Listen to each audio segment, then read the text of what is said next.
اللہ تعالیٰ نے قرآن مجید میں ارشاد فرمایا کہ وَإِذْ قَالَ رَبُّكَ لِلْمَلَائِكَةِ إِنِّي جَاعِلٌ فِي الْأَرْضِ خلیفہ، اللہ تعالیٰ نے سب سے پہلے فرشتوں کو بلایا اور فرشتوں کے سامنے فرمایا کہ انی جاعل فی الارض خلیفہ، میں زمین کے اوپر اپنے لیے ایک خلیفہ بنانے والا ہوں۔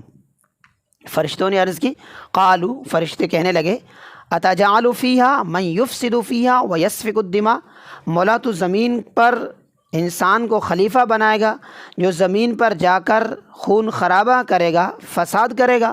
نحن نسبح بحمدک ونقدس لک، ہم تیرے لیے تسبیح بیان کرتے ہیں، حمد کرتے ہیں، تیرے لیے پاکی بیان کرتے ہیں۔ تو اس پر رب تعالیٰ نے فرمایا، انی اعلم ما لا تعلمون، اے فرشتوں جو میں جانتا ہوں وہ تم نہیں جانتے ہو۔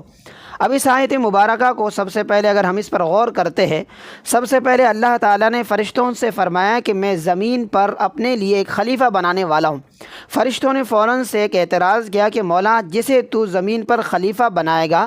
وہ تو زمین پر جا کر فتنہ و فساد کرے گا۔ اب ذہن میں یہاں پر ایک سوال پیدا ہوتا ہے، ابھی تک تو اللہ تعالیٰ نے انسان کو پیدا ہی نہیں فرمایا تھا، تخلیق انسان سے پہلے فرشتوں نے انسان کی تخلیق پر کس طریقے سے اعتراض کرنے لگے، اور انہیں یہ کیسے معلوم تھا کہ انسان زمین پر جب جائے گا تو انسان زمین پر فتنہ و فساد پھیلائے گا۔ اس حوالے سے اگر ہم تفاسیر کا مطالعہ کرتے ہیں تو علماء کرام نے فرمایا کہ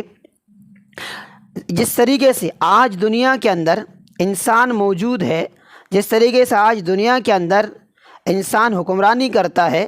تخلیق انسانیت سے پہلے، تخلیق آدم سے پہلے اللہ تعالیٰ نے جنات کو پیدا فرمایا۔ اسی طریقے سے جس طرح آج دنیا کے اندر زمین کے اوپر انسان بستے ہیں، انسان حکمرانی کرتا ہے، اسی طریقے سے جنات نے ایک زمانے تک حکمرانی کی ہے۔ اور پھر کیا ہوا کہ جنات نے رب تعالیٰ کی نافرمانی کی۔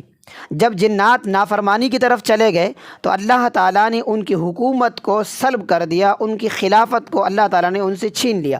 اور پھر اس کے بعد رب تعالیٰ نے فرشتوں سے فرمایا کہ میں اب انسان کو زمین پر اپنے لیے خلیفہ بنانے والا ہوں۔ تو فرشتوں نے انسان کو جنات پر قیاس کیا کہ مولا جس طریقے سے جنات نے جا کر زمین پر فتنہ و فساد کیا ہے، مولا اسی طریقے سے جب تو انسان کو زمین پر خلیفہ بنائے گا تو جس طریقے سے وہ کر چکے ہیں تو اسی طریقے سے یہ انسان بھی زمین پر جا کر فتنہ و فساد کرے گا۔ جس پر رب تعالیٰ نے فرمایا کہ انی اعلم ما لا تعلمون، اے فرشتوں جو میں جانتا ہوں تم اسے نہیں جانتے ہو۔